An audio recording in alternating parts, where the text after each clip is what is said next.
Hello and welcome to this GibbsCAM Tech Tip on post-processor modification and edits.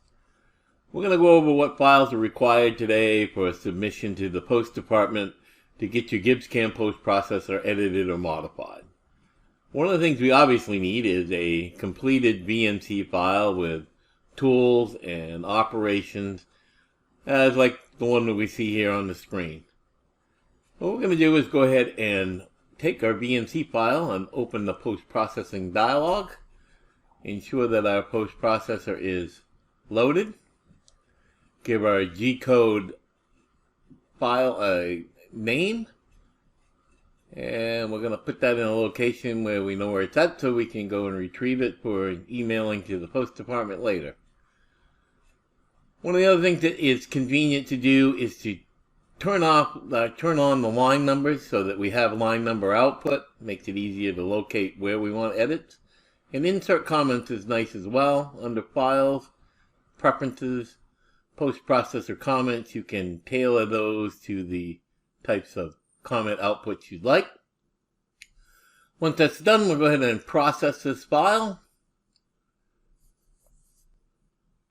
And we get our posted G-code file. And now we can start doing our edits. Now we're going to come down here, and what we'd like to do is move this M8 off in this particular line and put it down on the next line, which is essentially our R plane, making the coolant come on closer to the part. And so we just ask it to remove M8 from this line. And we're going to come down here, and I generally put a little visual separation between the lines where edits are going to go.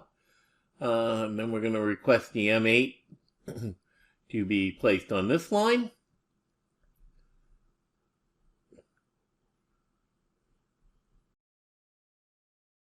M8 here. And then one other correction we'd like to make is we'd like to add a next tool call on this line here.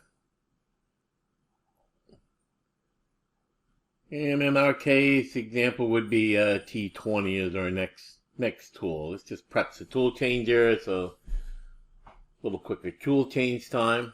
We're going to come here and save as our edited file. Put that in the location again where we know where it's at.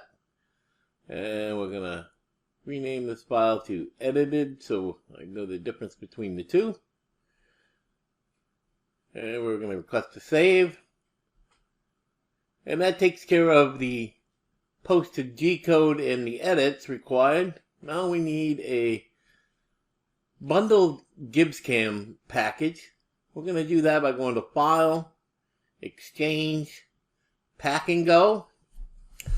And what this is going to do is go ahead and bundle all these files together in one package file. So we have one simple file that we can submit that the post developer can use as a reference.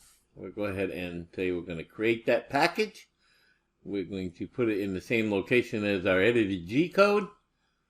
You can see here that it has a different file extension than your generic VNC file. We're going to save that Pack and Go file, and you'll see the software go through a process of saving and bundling all these files together.